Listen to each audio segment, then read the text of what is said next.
Yes, bana, hivi punde hivi karibuni tuliweza kupata wanasema msanii mpya ambaye atambulishwa kwenye lebo kubwa ambayo inafanya mapinduzi makubwa sana kwenye tasnia ya sanaa ya Bongo Flava. Kutokea pale Kings Music, Alikiba aliweza kumtambulisha msanii wake mpya ambaye ni wa kike, anaitwa Mtima.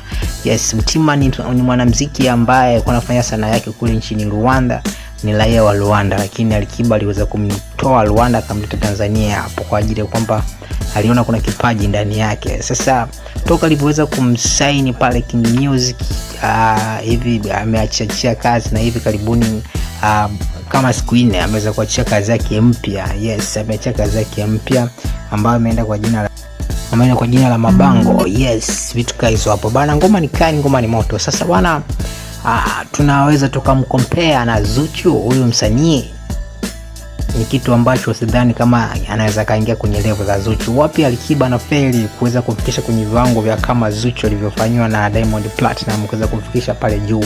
Ishu kubwa ni kwamba mzima Alikiba haamini katika matukio. Though unajua matukio ndo yanaweza kwa sasa hivi Bongo, ukiwa mwana sanaa au unafanya sanaa ukawa hauna matukio, inakuwa ni issue ambayo kidogo kuweza kukaa pale kwenye piki na kuwa ni kazi kidogo. Though tunajua WCB wamekuwa wametengeneza ni wazao kutengeneza sana matukio, vitu kama hizo. Nakumbuka awali kabisa kipindi anamtambulisha Zuchu, Diamond Platinum alikuwa anaulizwa maswali na anaulizwa vipi kwa baadaye mbeleni kitokea kama mtenge kwenye mahusiano wewe na msanii wako, inaweza ukaruchi kitu kama hicho.